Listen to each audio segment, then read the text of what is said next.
there's so much noise drowning out the news. Talking heads, broadcast messages, press releases. They're telling you their side, but you just want the facts. And that's why you come to me. I give you the statistics without spin. Out of 116 million working age Nigerians, 35.5 million are employed full-time. That's 30%. I give you the context. I give you the history. I fight fake news with facts. Kayode. No, Kayode, I will let you talk. Kayode, I will let you talk if you let me talk. Kayode. That's why more and more Lagosians are tuning in. 500,000 Lagosians. 720,000. 970,000. Over 1 million Lagosians, they know that if you give me your afternoon, I will give you hard facts. Well done, Sandra, on all you do, going beyond the headlines and focusing on the facts. I am Sandra Ezekwesili, and these are your hard facts.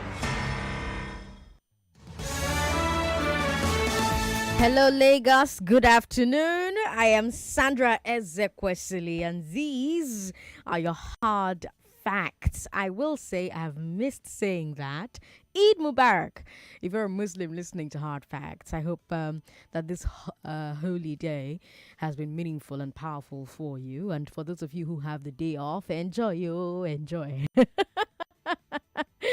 Yes, like Yvonne Ohaifo said, I am back. That's our first hard fact of the day. I know you missed me because I missed you. After my leave ended, I went on official assignment to Qatar to cover Wish 2022. Wish is a World Innovative Summit for Health 2022, and I have to tell you that, my God, it was such a great event. You heard from Ufoma while we were there. He was on the news in the morning with Wemimo a few times. If you follow me on social media, you saw me talking about the different conversations we had while we were there. Qatar is a beautiful country. I've never been. This was my very first trip to Qatar. It's a beautiful country. It was difficult for me to believe that as recently as 2005, most of Doha was a desert. Like desert. You know what a desert is. You know, as recently as 2005, most of that capital city was a desert. My guy, if you see what's in that place now, and everywhere is so green, like it's so green, you know, it makes you realize that a lot of the argument we had around the clashes between farmers and herders and the lifestyle and the culture of a particular people, a lot of those arguments were because we don't have forward-thinking, futuristic leadership. If we did, you'd find that the problems are not insurmountable. The rest of the world has solved these problems. You know, you have the UAE solving the problem of water and food. Doha was such a green city. It was so green. I swear, like everywhere you had like green patches of grass, green trees, green everywhere. And what did it take to do that? Basic chemistry. The same oil they have is what we have. Okay, maybe not the same oil. They have more, and you know they have processes for ensuring that that oil actually goes to work for them. And they are a much smaller population than Nigeria. But at some point in our history, we were also a small population. At some point in our history, we also had enough oil to do enough for this country. You know. And don't get me started about the airport. You know. Oh my God. Usually when I travel and I come back and I get into Nigeria's airport, I'm so angry. But this time around I was like, what? Like I'd made my peace, you know. I said, look, you can't keep setting yourself up for heartbreak and for stress. You know what I'm saying? Like you get to the airport in Doha, Hamad International Airport, and it was so orderly. It was so clean. It smelled nice. You know what I mean? It smelled nice. I got into Nigeria's airport and the first thing I could smell was fufu. I was smelling apple at our airport. I'm not kidding. You know, I mean, I was expecting to smell pee because that one's a normal smell at the international airport on arrival. You smell pee. You know, but like I was expecting that one. That one's our normal customer, but I wasn't expecting the smell of apple. And I was wearing a mask, and I could smell the apple through my mask. So I'm like, imagine that this is the first thing that someone who has never been to Nigeria experiences as soon as they get in. Like, this is your very first impression of the country. Apple, urine, and dirty floors. Like, the floors didn't look like they've been cleaned for years. And I was in the airport, I was like, whoa, now who will be this? Like, I mean, if you come into Nigeria's international airport, and you're expecting sanity and non-chaos, now you do yourself, really, because the airport has told you what to expect. The same way the Hamad International Airport told me what to expect when I got in there. Same way JFK International Airport told me what to expect when I went to New York for the first time. Same thing for the Dubai Airport, Dubai International Airport. It told me what to expect from the country when I got there for the first time. So for every different country I've traveled to, the airport tells you what to expect. And so, like, it was very zen for me. I wasn't angry. I wasn't annoyed. I was just like, whoa. But hey, it's good to be back. I'll tell you a bit more about the Wish Summit, the Summit for Health. It happens every 2 years. I'll tell you a bit more about it. Ufoma and I will talk about it with you, share our experience there. Maybe next week, Thursday, we'll do that right here for you on Hard Facts. But I had a great time. It was very restful. Doha is very ready for the World Cup. Look, every 2 steps you take, you see World Cup things happening. It was like, okay, we have heard, you part the World Cup. We know, we have heard. Like, my God, everywhere, very World Cup. And then they now have money. As in, when you have money and you're hosting World Cup, it's your time to shine, Anyway, second hard fact of the day, Unilag will have its first ever woman vice chancellor. Congratulations to Professor Folashade Ogunshola. She was selected on Friday. Her tenure starts in November. She's a professor of microbiology at the school's College of Medicine, and I'm so happy for her. I don't even know who she is, but I'm really happy for her. We have a long way to go, so I cannot wait for the day when women VCs are so commonplace that it doesn't get to be like a first hard fact or a second hard fact. You know what I mean? It's just something that happens on a normal level. I've got a third hard fact for you. All the Abuja Kaduna train hostages have been released. I'm sure you have heard this story, been following it since the weekend. The government says no ransom was paid. Some journalists are reporting something different. There's going to be more than enough time to get to the truth. But for now, I think all Nigerians are just relieved that those people are home safe, The Railway Commission says it will resume service on that line very soon. But I'm sure Nigerians are wondering whether security will improve, And if security will not improve, will passengers be willing to risk traveling on those trains now? We'll see. I'll keep my eye on that story for you. I have missed saying that 1 million locutions cannot be wrong. Thank you to all of you for tuning in. I've got a great show for you today.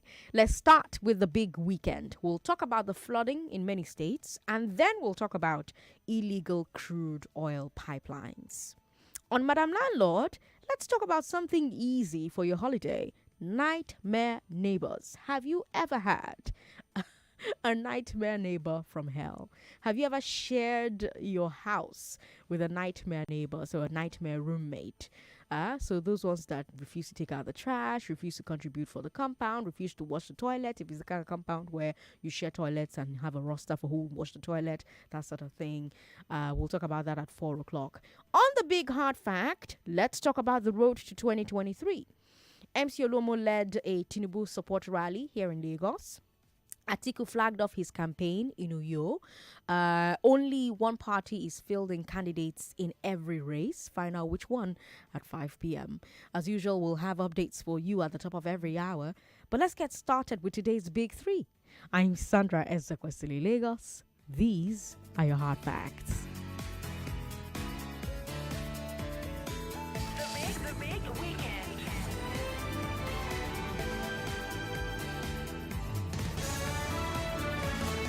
What could government have done in the past 40 years, over the past 40 years, to mitigate today's floods? How easy is it to run an illegal crude oil pipeline without anybody noticing? It was a big weekend, Lagos. Let's talk. We saw all the scenes from the flooding in many states these last few days. Kogi State was the hardest hit, but it's also happening in Anambra State, Bayelsa, Rivers, Cross River, Adamawa, and a few others. People have lost their lives, others have lost their homes. Lots of farmland is now underwater. It's heartbreaking, it's painful, it's pitiful. But was it also avoidable? Could government have done more to mitigate either the flooding or the loss of life? 3 weeks ago, on September 20th, NEMA issued a flood warning. Mustafa Ahmed, the NEMA Director General, he said, quote, based on our communication with the Nigeria Hydrological Services Agency, the Lagdo Dam operators in the Republic of Cameroon commenced the release of excess water from the reservoir by September 13th. We are aware that the released water cascades down to Nigeria through River Benue and its tributaries, thereby inundating communities that have already been impacted by heavy precipitation. End quote. September 20th. So the federal government warned the state governments that flooding was about to get worse because Cameroon had opened the Lagdo Dam reservoir. Also, NEMA told the state governments what steps to take. They were asked to identify safe areas on higher ground, start evacuating people from danger zones. They were also advised to get food, medicine, and other supplies to those safe areas. Also, NEMA told the state governments what's to do if eventually the flood hits. The question is, did the governments in the affected states do the needful? They had some warning. They had some lead time. Did they use it? And let's remember something. This flooding happens almost every year. Cameroon will open the Lagdo Dam whenever the reservoir is full. It has been happening since that dam was finished in 1982. Recently, it happened in 2015. Before that, it happened in 2012. So if you are a governor of one of the frontline states, you know that it will happen. You know it will happen again on your watch. So shouldn't those governors make a plan every year for the Lagdo Dam flood? Shouldn't they already earmark the villages and local government areas that will need to be evacuated? Shouldn't they already know the safe zones that they can move people to? Shouldn't they already know how many people they'll need to move, how many trucks, how many buses, how many boats they'll need to do it? Shouldn't they already have stockpiles of food and medicines ready for the evacuees? What does it take to plan for a disaster that happens at the same time every year? So that's for state. Then there's the federal government. There's a lot of talk about a so-called bumper dam. Basically, if Nigeria builds our own dam on the River Benue, we can close it whenever Cameroon opens their own dam. That way, we stop the excess water from flooding all our states. The federal government first agreed to build that dam in 1980. 1980. If you were born in 1980, how old are you today? Oh, that's right. The federal government agreed to do that in 1980. The design for that dam was done in 1981. From 1981 until today, every single administration has failed to build that dam. Shehu Shagari, Muhammadu Buhari, Ibrahim Babangida, Ernest Shonekan, Sani Abacha, Abdusalam Abubakar, Olusegun Obasanjo, Umaru Musa Yar'Adua, Goodluck Jonathan, and Muhammadu Buhari again. Each of them met the Lagdo Dam. Each of them met the flooding from the dam. Each of them met the plan to build a bumper dam. Each of them left office or is leaving office without building the dam. Think of all the souls that water has swept away in 42 years. Think of all the homes destroyed. Think of all the crops ruined. But let's even look at the plan to build that dam. Why isn't Cameroon paying for it? I know that I'm spending a lot of time on this story, but I need you to fully understand the big picture, the full picture. All over the world, dams are a source of conflict between countries. One time on the Big Three Global, I don't know if you remember, we talked a lot about Egypt and Ethiopia quarreling over a dam. You remember? Big Three Global, by the way, happens every Friday from 3 to 4 p.m. That's when we let Nigeria rest and we focus on international stories. But yeah, Ethiopia wants to build a huge dam on the Nile to supply themselves with power. Egypt doesn't want them to do that because they are downstream from Ethiopia. They don't want the new dam to reduce the flow of water into their own dam, the Aswan High Dam. So right now, both sides, Egypt and Ethiopia, are negotiating. Basically, Ethiopia will probably end up compensating Egypt in some way for the loss of the power, or Egypt will have to compensate Ethiopia if they agree that they're not going to build the dam. So it's happening. They're having conversations about it. Compare that to what happened between Nigeria and Cameroon in the 80s. Cameroon got to build their dam without compensating Nigeria in any way. We don't get any electricity from their dam. They are not giving us money to build our own dam to stop the flooding. The only thing Cameroon is required to do is warn us before flooding us. So we have to ask tough questions about what government was doing during the negotiations. Yakubu Gowon, Murtala Mohammed, Olusegun Obasanjo, Shehu Shagari, they have questions to answer about why Cameroon got off so easy in the years leading up to the dam. Only 2 of them are alive to answer. And thousands of Nigerians are dead. What do you think about how the federal government, past and present, has handled this Lagdo Dam issue with Cameroon? The negotiations, all of it. The failure to build the bumper dam. What do you think about state governments and their evacuation plans? Women, call us on 01465 7190 01465 7190. That's for women. Men, call us on 0700 993 993 993. You can talk to me about the Abuja Kaduna train hostages who have been freed now, if you would like to as well. That was our first hard fact on today's show. 99.3. Hello. Thank you for calling. What's your name, sir? Good afternoon. Good afternoon. Gozi Kwagi. Welcome back. Thank you. My friend told me all that happened in Qatar. He came back during coronavirus. So I want them to maintain the black relationship with Israel and Nigeria after World Cup. Don't be saying they go wait on you because of World Cup. Now, all you matter. A woman that is saying acquisition or in Pogoni cannot go and bunker or do something with the pipeline. Qatar to know what they're doing. Are you hearing me? Okay. A man that is drinking supply water in water cannot go and touch oil pipeline and they're using $1,000 to wear back.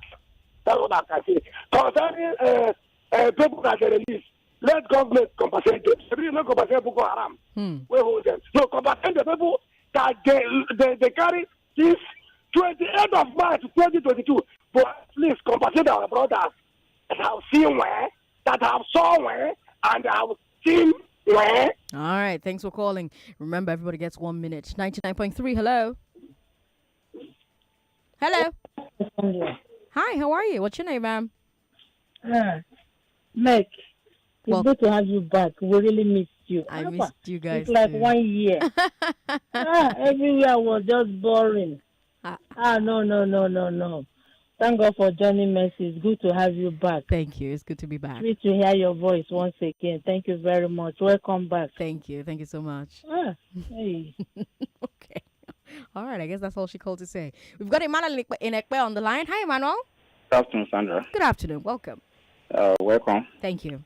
And let me do like Chris, who always thank you for things he should not thank you for.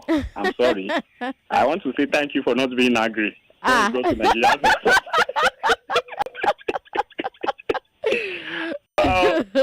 Straight to the point. Yeah.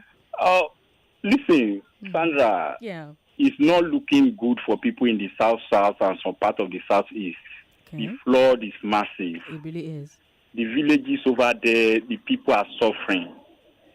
One of my aunts just went recently, to cater for our grandma who is there. Man, it's not easy. It's not looking good. And as you said, we don't have leaders who are foresighted. And until we have such a leader, before we start to get it right in Nigeria. For the hostages who has been released, we thank God, as we always say. But listen, this has been one of the things our leaders has gotten wrong. Buying bullets, tanks, and everything. And right now we have more than 20 million children out of school. Is that a problem for the future? Emmanuel, thank you very much for calling. We'll take a break. When we come back from this break, I'll keep taking your thoughts on our first story. For our first story, we talked about the flooding devastating many parts of Nigeria. I'm Sandra Ezekwesili. This is Hard Facts on 99.3 Nigeria Info. Don't go away. Let them come and kill me. I can never take it. 99.3 Nigeria Info. Let's talk.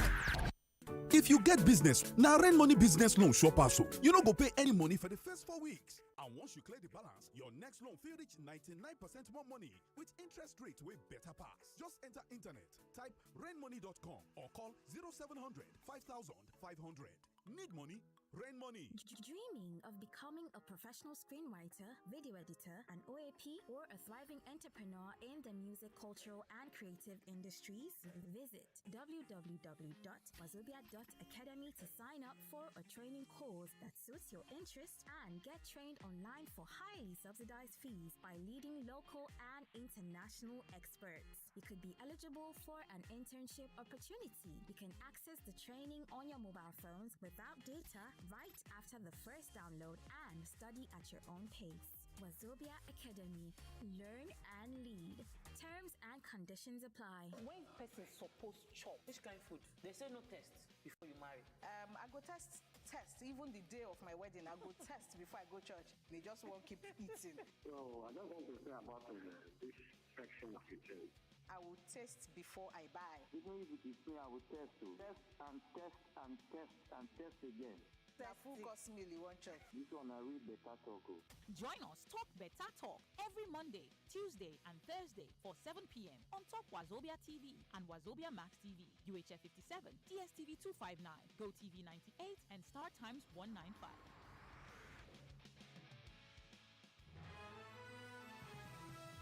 Listening to your number one station for talk. Your number one station for talk. 99.3 Nigeria Info. Let's talk. What do you think about how the federal government, past and present, has handled this Lagdo Dam issue with Cameroon? What do you think about negotiations that they've done or not done? And then, what do you think about the failure to build the bumper dam, administration after administration? What about state governments and their evacuation plans? Because like I said, they got information as far back as the 20th of September. That's one day after my birthday, that flood will happen. And if you're going to be governor of one of these states where the flooding happens as a result of the opening of that dam in Cameroon, you know that your state will flood. So not only do you have forewarning, you also have, what's the word I'm looking for? You have the trends to pay attention to. You also have the warning from NEMA. At what point do they start planning? From 1981 until today, every single administration has failed to build a dam that would have helped keep these communities in the different states safe from the waters. I'm talking about communities in Kogi, communities in Bayelsa, Anambra, Rivers, Cross River, Adamawa. You have huge acres of of farmlands underwater now. All the experts are predicting that food is about to get very expensive. No planning. 0700-993-993 014657190. Hello, thanks for calling us. Hello. Thank you for calling. Hello, Sandra. Oh, yay. Oh, yay. Oh, yay. Oh, yay. I miss you very well. I missed you too. What's your name, ma'am? Welcome back. Thank you. So, based on the topic, these are our leaders, the past and the present. Most of them, whatever that doesn't concern them, they're not interested in it. Okay. So, I think the only thing that will affect them is if it happened on air. As long as it happened on the land, because most of them are not living on the land, they're living on air. Very small thing, they'll fly away. Very small thing, they'll fly out. And this problem, more especially this one that happened in Anambra, some of the people that cultivated the rice, you see the amount of rice that we lost. In fact, next year, I don't know how hungry will treat people. We are complaining of food scarcity. Next year, I don't even know how it will be. Hello? Yes, I'm here. I'm listening. So, I don't know how we'll do it. These are government, they're adamant to our problem. They're not interested in our problem. Thank you. Thank you very much for calling. We've got Friday in Igweleri on the line. Hi, Friday. Good afternoon, Sandra. Good afternoon. Welcome. Yeah, Sandra, you are welcome. That food you mentioned, that fufu, is our major food now. It's what you eat in the morning, because if you eat it in the morning, it will serve you till evening. You don't leave body yourself to have no food again. So it's 6 to 6. We call it 6 to 6. But don't eat it inside arrival now. I'm going to eat it inside lunch. So that when I'm coming into your country, I can smell air freshener. It's not who I want to smell in airport. Sandra, that is to tell you the situation we are in Nigeria. You the big men, they are finding it difficult. Sandra, back to the story. Yes. See, anybody that waits for this government to help them, they are just wasting their time. What I will advise those people who live in those areas is to find alternative anytime it's raining. Because during that ENSAS has shown us, if palliative, Sandra, that were freely donated to all those governors, they win it in their warehouse, allow it to spoil without sharing it to the people. Is it to control erosion that they will have time? Especially this year, especially an election year. Do you think that they have time for that? All of them are thinking. See, some of them are even doing errand boy for another governor, going up and down with him. So, Sandra, we should just advise ourselves, do the little we can to help ourselves. This country, we generate life for ourselves, we generate water for ourselves. We even repair our own road, in our own little community road. Friday, thank you very much for calling. 99.3, hello. Hello, is this Sandra? This is Sandra. What's your name, ma'am? Yeah, good afternoon. Good afternoon. Welcome back. Thank you. I missed you. I missed you too. What's your name? Happiness. Happiness, my good friend. My love. Sandra, yes. It's unfortunate. Is this a country? Sometimes I read, sometimes you don't even know what to do. Is this a country? You just told us where you went to, how beautiful it played. You just kept telling us stories. Oh, God, beautiful stories. And you came to your country, you smell fufu. Oh, no. It's so sad. Sandra, please.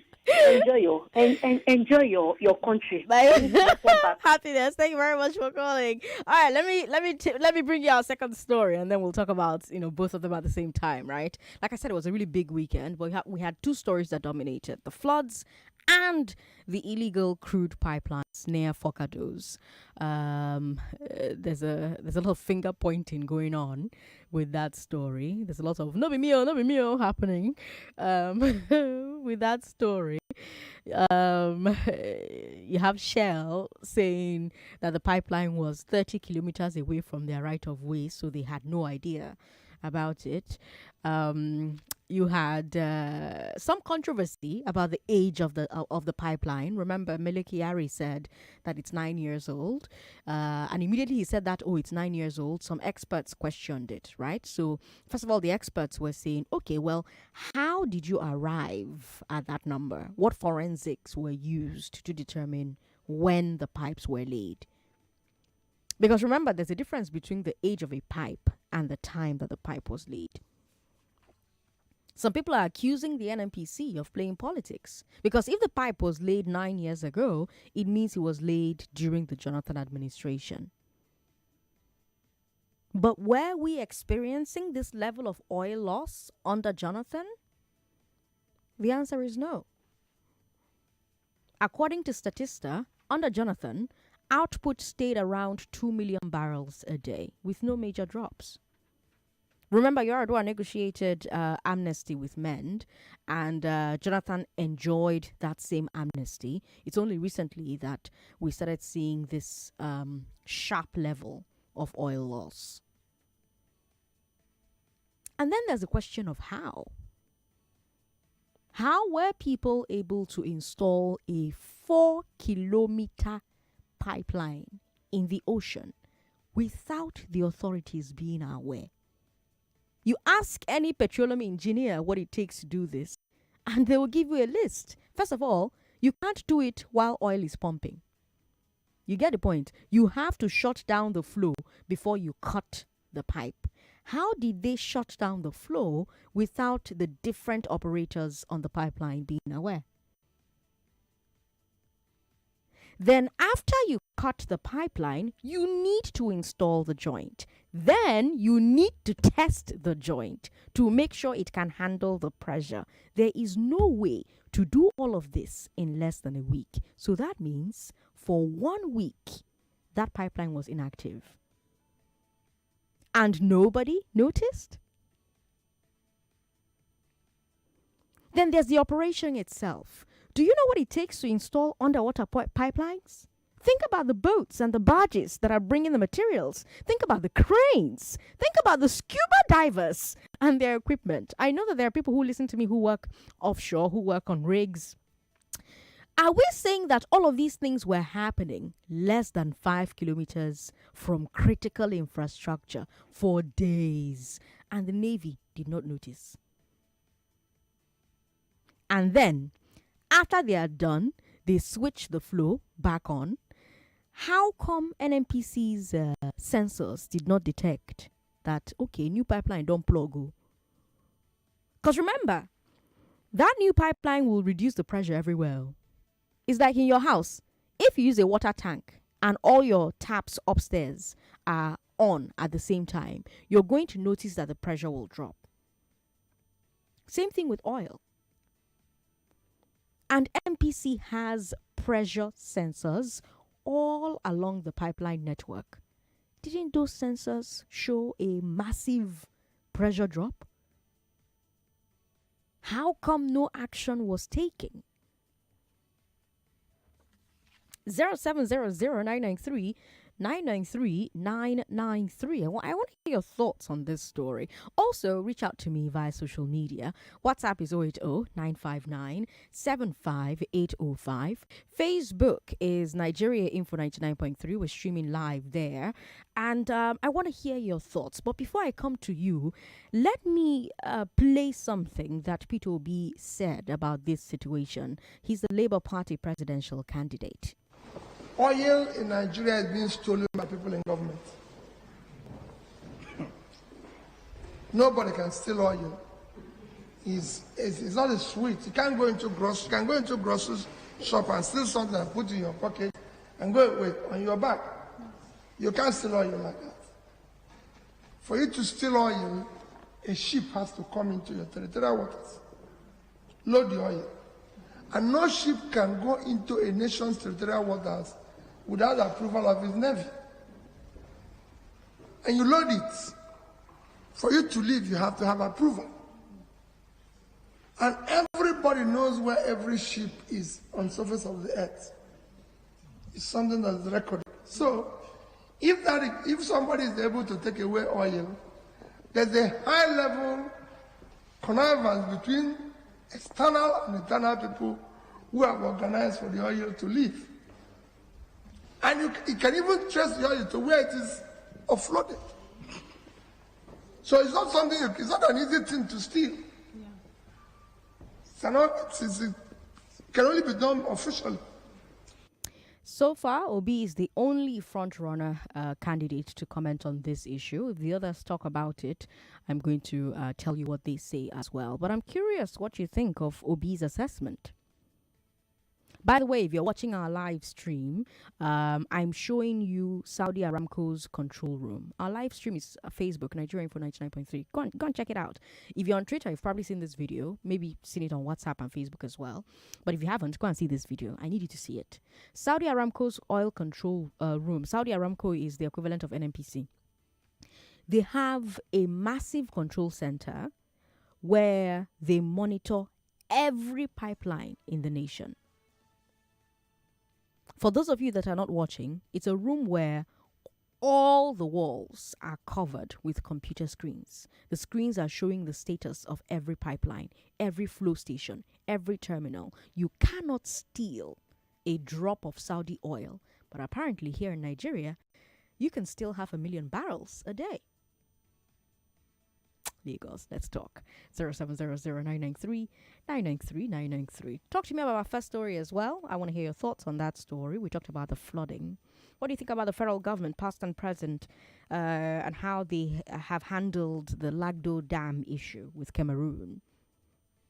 What do you think about the failure to build the bumper dam since 1980, 42 years?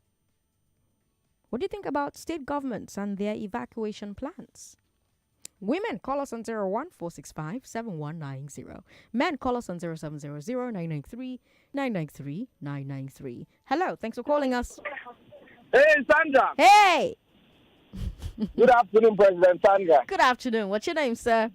My name is Emeka. I'm calling from Trade Fair. Emeka from Trade Fair. Welcome. Wait, Emeka, my sponsor on I Beg to Differ? Yes, Emeka, your sponsor. Good to have you on the show. Welcome back to the country as well. We missed you like crazy, Sandra. Although I did a great job, but you didn't do it like Sandra. Okay, let's move along, Emeka. All right. Let's leave that one for another day. Uh-huh. Okay. Sorry. So before I start, Sandra. Yes. You know this oil testing, eh? Let's not talk about it because that thing can bring this country down. Let's just leave it and move on. I've tried to have this conversation around. They said it's been on for 9 years. How do you calculate the 9 years? That's what I'm interested in. I asked my friend who is a process engineer. He told me that there's a way to do the corrosion and this to find out. But I'm sure this people did not. They just came up with figures to bamboozle us. So just people will say, we have just woken up that lit and slumber. Let us just move on. And hope that. But we can't move on. We can't move on now. Because this is our livelihood. This is our source of livelihood. Imagine that trade fair you are in now. Somebody in a zoo. Somebody is stealing your raw materials. I know. Let me tell you. Your raw materials, EJ make ego. They are stealing it. Sandra, imagine that. Will you move on? As we are talking now, that pipe might still be working. All might still be running through that pipe. They are still here speaking grammar. Let us be sure that the pipe has been decommissioned and move on because nothing will come out of it. They will spend another money now to set up committee to look for who stole the oil and the crude and where the money went to and this one, and nothing will come out of it after another 9 years. Emeka, thank you very much for calling us. 99.3, hello. Hello, good afternoon, Sandra. Good afternoon, ma'am. What's your name? This is Uche from Satellite. I don't know. Thank you, Uche. Welcome. Go ahead. Thank you.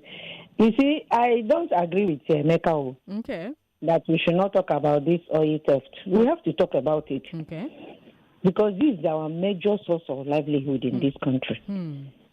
If we leave it, that's how the other incoming government will be stealing our oil. One day they will tell this country, we will sit down here and tell you we will not talk about it. We have to talk about it. We have to make these government people ruling us to know that we know what they are doing.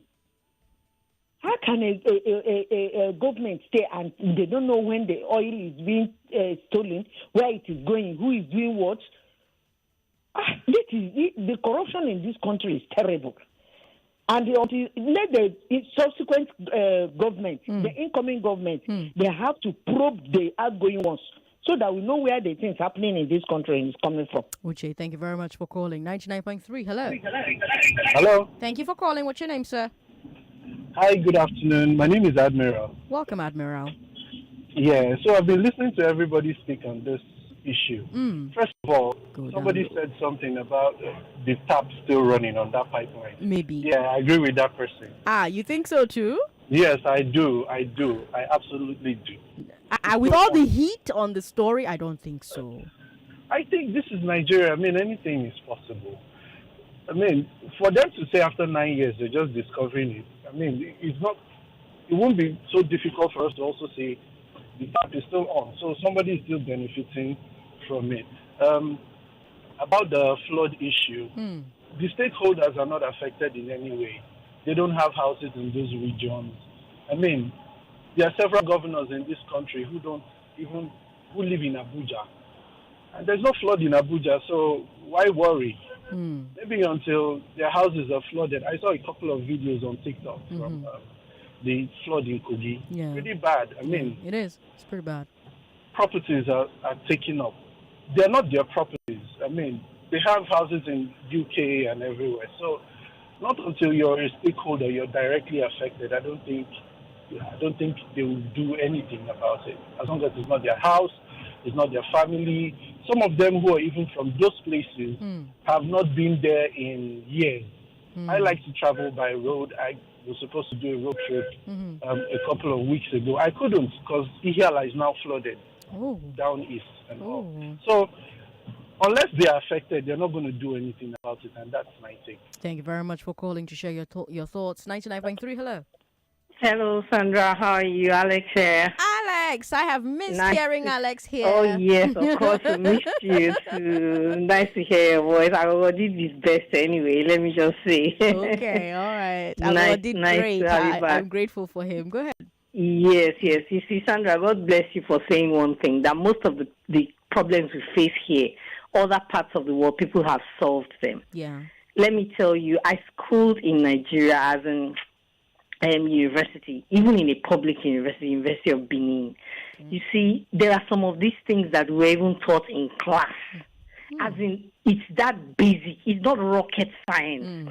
You invited Bukola Saraki on your show sometime earlier in the year when you were running through those candidates. Remember? Yes. I mean, those aspirants. Remember? Yes, I remember. I was the only one who called in on that show, and I asked him a question. I said, sir, you want to be president now. Many of the problems that Nigeria is facing today in 2022 were predicted some 10, 15 years back. You did not. You were the third person. You were the Senate president. You didn't do a single thing to save this country from most of all. I'm talking of education, the flooding, the dams, the food scarcity, name it. I'm not joking, Sandra. Most of these things were predicted by multilateral agencies several years before now. Yeah. Even the terrorism, we did nothing about it. On the issue of the creeks and the pipelines, Sandra, do you know? Again, I don't want to bore you, but I say one thing every time, that most of our problems can be solved with the use of technology, but the government refuses. Do you know why? Why? Because it takes away their power to toy with the system. You saw that Saudi Aramco thing that you're showing now. I've seen it several times. It's technology. Look, most of our problems in Nigeria, I'm telling you, Sandra, it's not just about corruption, stealing. No. And you know the funny thing, Alex? Technology into that space. Trust me, everything will normalize. Do you know the funny? Do you know the funny thing? Overnight. Alex, do you know the funny thing? This video from Aramco was from 15 years ago. So the technology you have now is even much better. It's even more sophisticated. They cannot tell us that they do not know. I'm telling you, Sandra, if you plug in technology to every single aspect of our lives, you will not know Nigeria in a week. Alex, thank you very much for calling. Let's take a look at messages you have for us on social media so that you don't riot. We've got this message here. My sister Sandra, you're welcome back. On the issues on ground, our leaders are insensitive. The governors do not care. They're busy in Abuja looking for what does not exist. On oil theft, all past GMDs of NNPC and the president they served under are all aware of the oil theft and they all benefited. Okay. Ibrahim here in Lagos says, welcome back. On the discovery of pipeline tapping, NNPC is trying to exonerate APC government and the company of any wrongdoings and blame it on the past government. 9 years ago, it was Tompolo monitoring the pipelines. Shortfall of OPEC water isn't up to 24 months, aside COVID-19 impacts. Nigerians are wiser than these people. All right, Ibrahim from Lagos with that message there. We've got this message from Kabir. Kabir is in Maryland in the US. Kabir says, Peter Obi is 100% right. Yoruba people have a saying, they can't shave your hair. They can't shave the hair on your head in your absence. The oil theft is an organized crime. Some people in the government have hands in it. What do we expect from a country that tells its citizens that monkey carted away millions of naira? Nigeria should be on Netflix, Jerry. Kabir from Maryland with that message there. Sandra Ezekwesili, welcome back. Peter Obi is on point with what he said. Same goes with you based off of your analysis on the matter. Abdul in Aja with that message. Abdul, thank you for your message. Here's a message from Pedro who says, the truth is, why are people still living in these kinds of communities that are prone to flood year in, year out? Imagine most of these states that are struggling to pay salaries, not to talk of this extra expenditure. Pedro with a point there. But Pedro, come on, if that's my ancestral land, should I move there because of flooding? You know, I guess what the people could do is find themselves state leadership that could take care of them and ensure that they are not affected by these floods year in, year out. So vote the right people at state level, vote the right people at federal level, and who knows, maybe it could change. I don't know. The answer to a lot of these problems is often leadership. It is often leadership. Here's a message from Remy Nakoka. Remy says, few months to leave Aso Rock, the APC government discovered 58 illegal, well-laid pipelines that has been operating for 9 good years. What a national embarrassment. The government is complicit. History will never forget the APC administration led by the Minister of Petroleum, Buhari, overseeing the biggest oil theft in Nigeria for a good 7.5 years. Elections have consequences. Vote wisely. Remy from Akoka with that message there. All right, we've got more messages here. Queen Sandra, welcome back. This one is from Alaba Alakpe. I've missed being called Queen Sandra by Alaba Alakpe. Queen Alaba says, on this flood issue, truth be told, this flooding will continue as far as Nigeria exists because there are no proper planning that makes the country exist.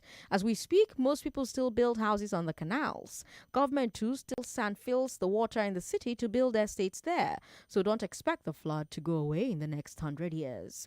And the oil pipeline saga, Sandra, that person that advised Buhari to give Tompolo that contract has really done a good thing. Look, your proverb says, a Yoruba proverb says, Ole lo mo eshole, lori akpata dudu. I don't know what that means. But he says, so let's expect more from Tompolo. I'm sure the Yoruba people are laughing at me because I just read that wrong. Don't worry, I'm learning. One day I'll be speaking Yoruba with people on this air. People will be shocked like this. Be shocked. Here's a message from Warilefa. Warilefa says, it's easier said than done. Warning alone is not enough. The solution is a dam to accommodate water released from Lagdo Dam in Cameroon. Why should the water released from Cameroon not be channeled to Lake Chad, where the water is seriously needed, as Lake Chad is now empty of water? Obviously, our leaders lack vision to solve a problem that has existed since 1981. Walefa, always a pleasure to read from you. We've got this message here. The illegal pipeline in Forcados in Delta State, NNPC should look inward, not communities or individuals. The international oil companies, the NNPC officials, they should all be questioned. This exposure is due to NNPC now being transformed to a limited liability company. There's nowhere to hide their secrets anymore. Ken from Agbado with that message there. We'll take another break. When we come back from this break, I will still focus on messages off of social media. But don't go away, because at 4 o'clock, I want to talk to you about nightmare neighbors. Have you ever had a nightmare neighbor from hell? Tell me that story, Madam Landlord. Kids, are you ready for an adventure? Let's go on an adventure then. An adventure ride with Alphabet and African names. Fun and learning is great for kids. So join me, Auntie Norma, as we explore our African culture with the 26 letters of the alphabet. It's Alphabet Adventure. So parents, allow your kids to be part of this great experience to help them enjoy learning better. Alphabet and African Names Adventure is a 2-minute learning session for children, airing Monday to Friday at 6:23 a.m. evening.